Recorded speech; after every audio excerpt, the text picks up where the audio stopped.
مرغی اور اس کے بچے دانا کھا رہے تھے کہ اچانک سے بلی آ گئی اس کے بچوں پہ اٹیک کرنے کے لیے، اور مرغی بہت زیادہ پریشان ہوئی، بچوں کو اپنے پاس بلا لیا چیخ چیخ کے کہ میرے پاس آؤ۔ اس نے سمجھایا کہ ہوشیار ہو جاؤ، بلی آ چکی ہے، لیکن ڈرو مت، میں ابھی اس کو بھگاتی ہوں۔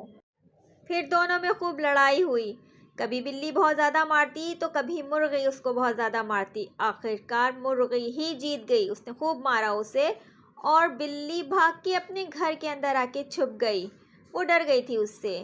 پھر مرغی نے اپنے بچوں کو اپنے پاس بلایا اور سمجھایا، وہ ڈرے ہوئے تھے، سہمے ہوئے تھے۔ اس نے پیار کیا ان کو اور کہا کہ ڈرو مت، وہ اب نہیں آئے گی، میں نے اسے بہت مارا ہے۔ پھر وہ سب دانا کھانے لگ گئے اور مزے سے گھومنے لگ گئے۔ بلی ان کو دور سے دیکھ کر چلی جاتی، وہ کچھ نہیں کر پاتی، بس ہمیشہ آ کے ان کو دور سے ہی دیکھتی رہتی اور چلی جاتی، کیونکہ وہ بہت ڈر چکی تھی، اب ان کے اوپر اٹیک